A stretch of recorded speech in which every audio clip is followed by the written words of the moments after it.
listening to the Decarbonisation Dialogue, a podcast from Salix. Welcome to Delivering on Climate Change, our collective challenge. Welcome to the Decarbonisation Dialogue. I am Hannah Walker, and I believe that the best way to communicate a message is by being passionate about what you are talking about. Today with me I have a fantastic guest, Ric Casale, and Ric is the co-founder and trustee of UK climate action charity Carbon Copy. Today, Ric's going to talk to us about his book, Civic Revolution, A Citizen's Guide, which is about the power of collective local action to address climate and nature crisis. Ric is enthusiastic about disruptive innovation for social and environmental good. He's also studied renewable energy with the European Institute of Innovation and Technology and Urbanism at the London School of Economics and Political Science. Ric has lived in various cities across the world, including London, New York, Budapest and Manila. So welcome to Ric today. Thank you for joining us. Thank you very much, Hannah. That's a lovely, warm introduction. Very much looking forward to our conversation right now. Super. So, Ric, let's get straight to the book, okay? In your book is called Civic Revolution. What does a civic revolution actually look like in practice? Tell us a little bit about the book and what you're talking about. Well, I wrote this book about 6 years ago now, and essentially it's a call to arms for people who want to make life better in their local community. And if you take a step back, as individuals, I think it's helpful for us to recognize that we play multiple roles. You know, we are consumers, we are citizens, we're professionals, community members, some of us are parents. And I think too often our role gets relegated to consumers. And admittedly, there is a lot that we can do in the role of consuming, both in terms of how we consume and how much we consume. But there's a lot of other things we can do in our other roles. The premise of the book is really to look at the role that we can all play as citizens. And citizens is literally nothing more or nothing less than a person who belongs to a particular place. And so if you think about that simple definition, it's a role that you can play, I can play, everybody around us can play, all our listeners can play. And that shapes our collective behavior locally. So the notion of civic revolution is simply one where we all become much more actively engaged in the communities that we live in and that we are part of. And in doing so, we make the world around us a better place. We do see ourselves as consumers, citizens, parents, professional people. And it's that local action, though, isn't it? That connection, that creating something that we have in common, isn't it? Very much so. Having that kind of powerful lever. How do we respond to that in terms of tackling the climate crisis, if you like? That's a big question, actually, because there's several components to it. One, which is, as you mentioned, is around this idea of the importance of local action. And then also how that can be a lever. So if I kind of unpackage that a little bit and talk, first of all, about the local action piece, where I'm coming from and where Carbon Copy is coming from as a charity is we very much believe in the importance of local action as a key level of action in addressing the climate crisis. We need action at all levels. We need it at an individual behavior change level. We need it in terms of systemic change. And too often, we miss this middle layer between the individual and between sort of the national and the international. And local is where these two different scales of action come together. And I think it's important to recognize things happen at a local level that are different. It's not simply the cascading of national policy, and neither is it simply the sum of individual actions. There's something very different about collective local action. And actually, I think back to, we contributed to a really great report that New Local, which is another charity, did, that was looking at communities versus climate action, and communities in the broadest sense of all stakeholder groups within a space that have a shared sense of belonging. And what was a really powerful finding from this piece of research is that the different levels of action play different roles.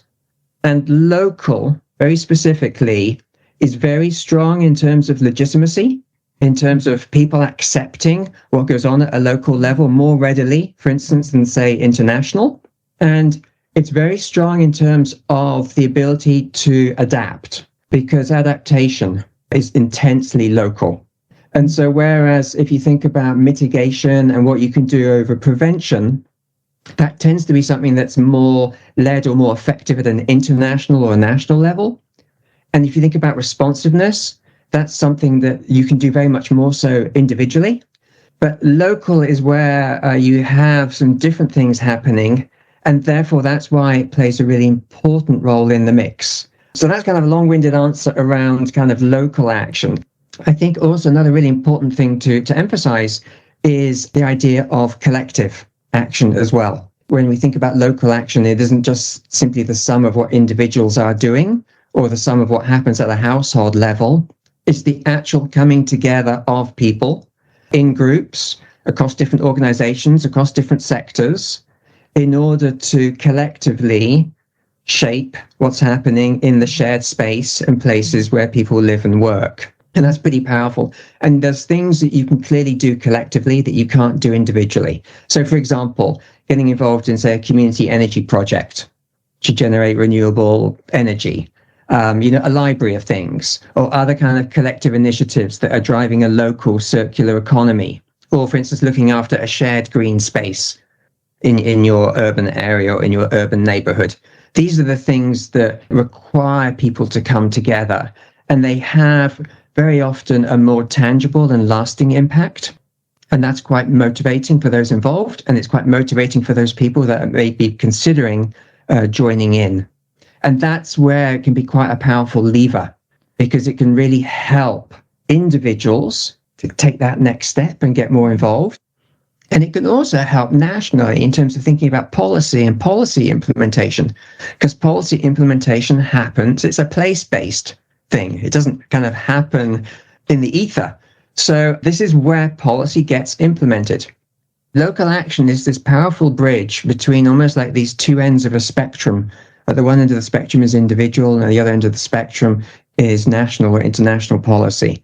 And so it plays a very powerful place in the mix. But we need all those levels. Mm-hmm. Like you, I've worked across many local communities throughout most of my career, and I have seen that grassroots action, whether it's collective, individual, local, what it can do and what power. I kind of believe that power starts at that grassroots level.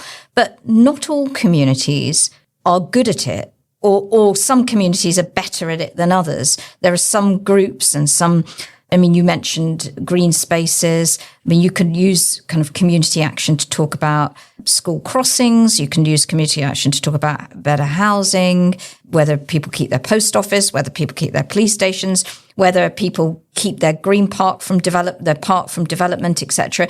There are huge variances, aren't there, across the UK, across our society. We're talking about the UK today mainly. What is it that makes communities succeed? You've talked about the combination of collective, local, and individual action. But what does success look like for all of that to kind of come together and take action, particularly regarding climate?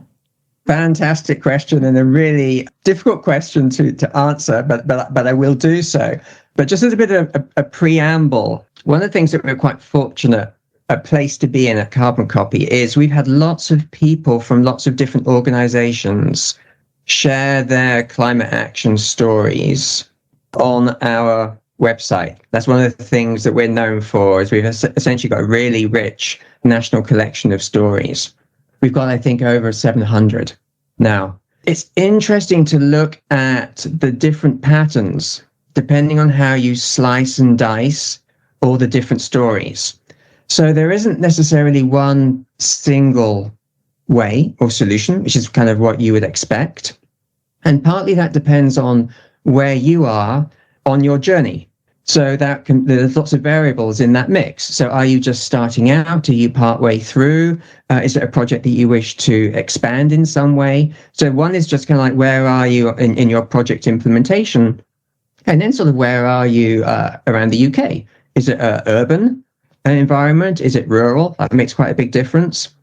What are the kinds of communities that you're living in or that are involved? That also makes another difference.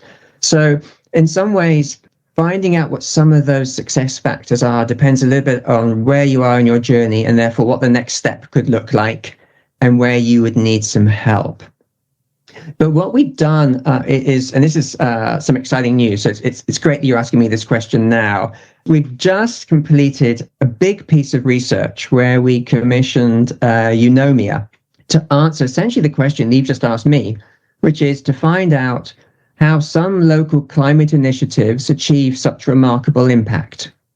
What we did is a combination of both going out there, identifying successful projects, doing 360-degree interviews with lots of different stakeholders. We also did a big quantitative piece as well, so we could substantiate the patterns and synthesize the information. So we feel pretty good about what's going to come out of this. I think we found to some extent this secret sauce about how groups or organizations can make the biggest impact collectively. But importantly, without money being the main limiting factor. Because it's easy enough if you've got a large pot of money to make things happen. The challenge that we all have is that we don't have necessarily sufficient funds to do what we want to do. So knowing that that's potentially, or is an important factor, but how can we work within the constraints, whatever funding we have available, to still have an impact? It's a free report. It's called From Footprint to Change Print. And it's going to be available on our website for anybody to come and download it. The website is carboncopy.eco. So I would encourage people to just be the first to access that report. That essentially is where you can get into a lot of the richness and probably answer some of the questions in a lot more detail that we have time for now. Tell me, you've said something that's actually quite phenomenal. The report, fascinating, but you just before that, you mentioned that you had 700 climate stories on your website. How have you managed to collect those climate stories? That's a tremendous amount of information. And is that what then sparks your work? And did you get the climate stories? I mean, 700 is a huge amount. So we're not talking dozens, hundreds of stories from people. And give me an example of yes. Someone might be so it is an unusually large number of stories, and therefore I think it should be very valuable to almost anybody or everybody, because there will be at least several examples that I can relate to. That is the hope, and that was the intent of trying to create a really big collection. We started off very small, obviously, but we did a couple of things. We were very deliberate in trying to identify different kinds of stories across different kinds of action areas. Because again, depending on what makes sense for you in your local area, you might be interested in doing something related to renewable energy, or it could be related to food growing or circular economy or transport or a nature project. So we wanted to be very widespread in the different kinds of projects that we wanted to bring on board. We created and this is really important, a self-publishing platform. So we wanted people to share their stories in their own voice, which was really important.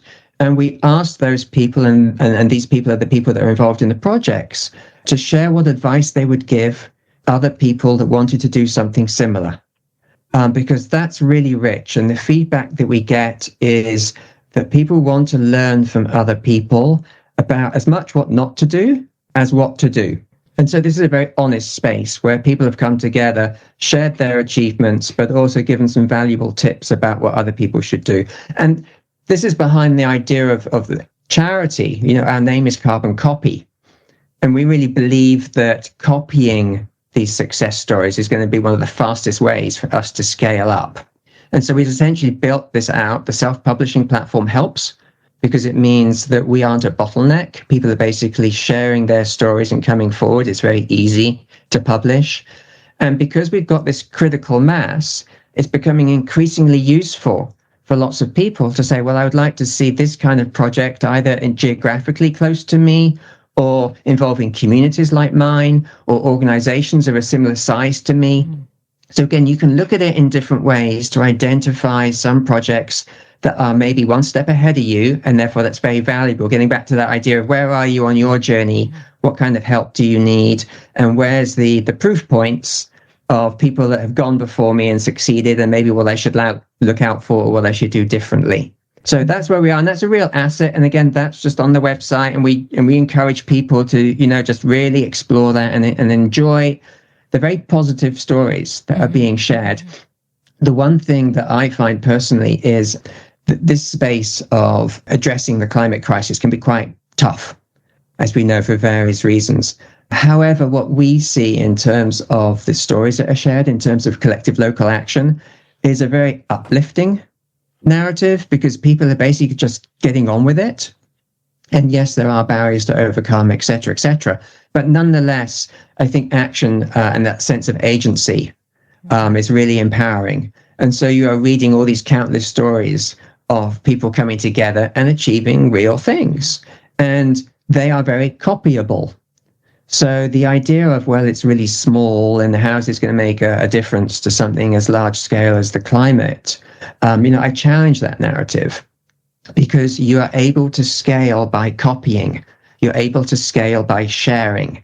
And that's the essence of what we are sharing, are things that other people can then just take and run with. Mm-hmm. And are you using these stories? Presumably you are, with the report you've showcased, just highlighted, from footprint to change print, did you say?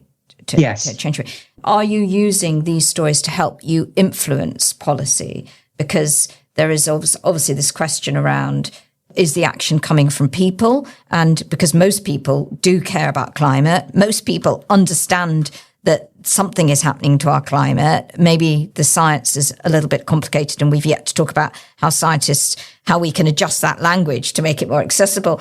But are you using those stories to influence policy? Because 700 people, that's no small number, and carbon copy is presumably helping to shape what happens for the future and in terms of influencing government policy. Is that what you're doing?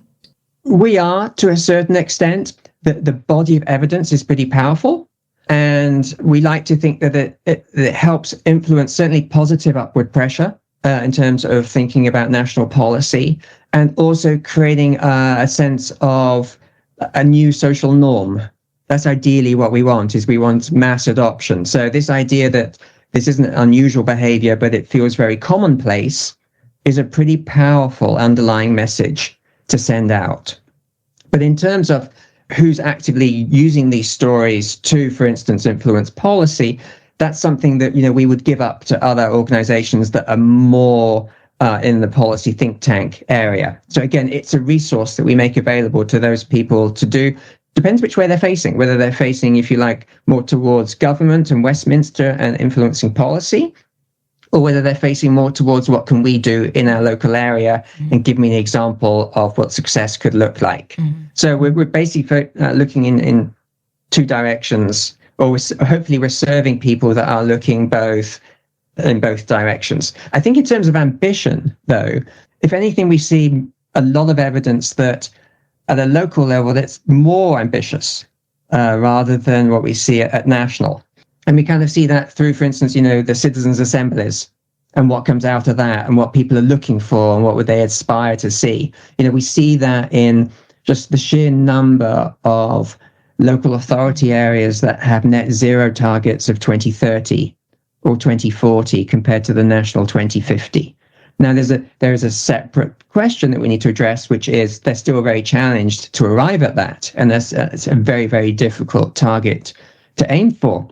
But nonetheless, the fact that you have those ambitious targets in the first place points to the fact that at a local level, there is very much still a lot of appetite for moving together and moving faster than you either see nationally or that you are hearing on occasion in the media.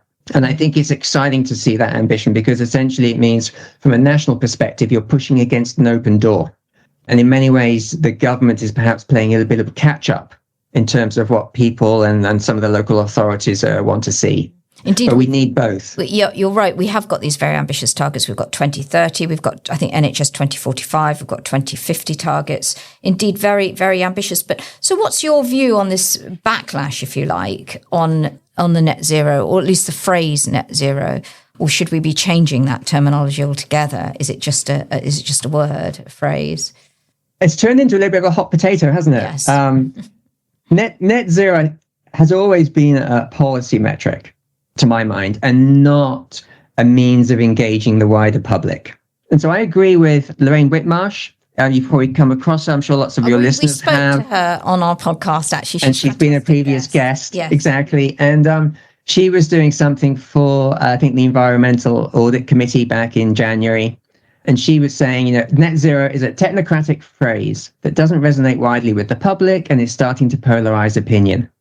And some of the evidence that she gave to that committee is that net zero itself is down to around 50% of support, whereas co-benefits, which is basically jargon for all the other benefits apart from reducing carbon emissions, is still up at almost 80%.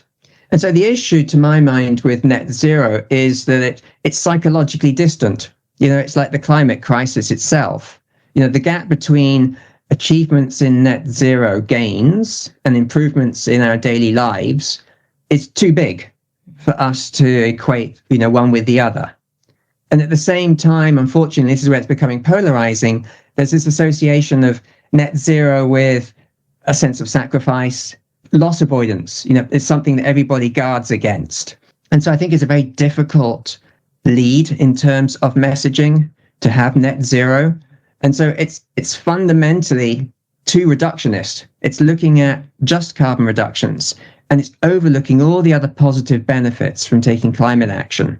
And that, you mentioned before, and the name of the report involves from footprint to change print. And change print is this term that we are using to talk about all the positive impacts that happen when you take collective local action. Because I think it's really important to give more visibility above and beyond reducing carbon emissions if we want to engage the wider public. And I think that's therefore, if you like, the drawback of net zero. It's something that certainly has a role to play. It's a very useful policy metric. It's something that organizations can, and then they are doing, measuring in terms of scope 1, 2, 3, because it is very one-dimensional and therefore it's easier to measure. But it's certainly not the whole story, and it's certainly not the right way to make an emotional connection with people whom you're asking to make some pretty big behaviour changes. Exactly. We at Salix, we work a lot across, obviously, the public sector, and we work across housing, across the UK. It's very important, and measurement and verification is obviously important because it proves that we're making a difference. But so much is about the comfort it brings and the modernisation and being able to kind of future-proof our housing, our building, the buildings that we use every day, whether it's our libraries, leisure centres, etc. And so you're right, it's about that messaging and emphasis that we put on it. We need to measure, we need to make sure we get those carbon figures that we require, but it's actually about how we feel in our pockets as well, isn't it? Obviously, our bills and our comforts, particularly in our own homes. Yes. And I think a way that we can think about reframing this a little bit is quite often all that other stuff has got this jargony term of co-benefits. And that kind of assumes that the primary motivation is reducing carbon emissions. And then you've got all these sort of incidental benefits on the side. I think it's important to kind of lose that co-benefit tag because for many people, they're the primary benefit or they're the primary motivation for getting involved. So, you talk to people about warmer homes, and that's the motivation. And what things do I need to do to insulate my homes, etc., to reduce my expensive energy bills? That's the entry point for people to get more involved. And the co-benefit, the incidental benefit is it reduces carbon emissions. So in many ways, we need to flip that. If we want to get more of the broader people involved, people outside of the eco bubble, you have to think about what's in it for them in their daily lives. And that's how we talk about the things that make sense to them. And by the way, they have a benefit in terms of reducing carbon emissions.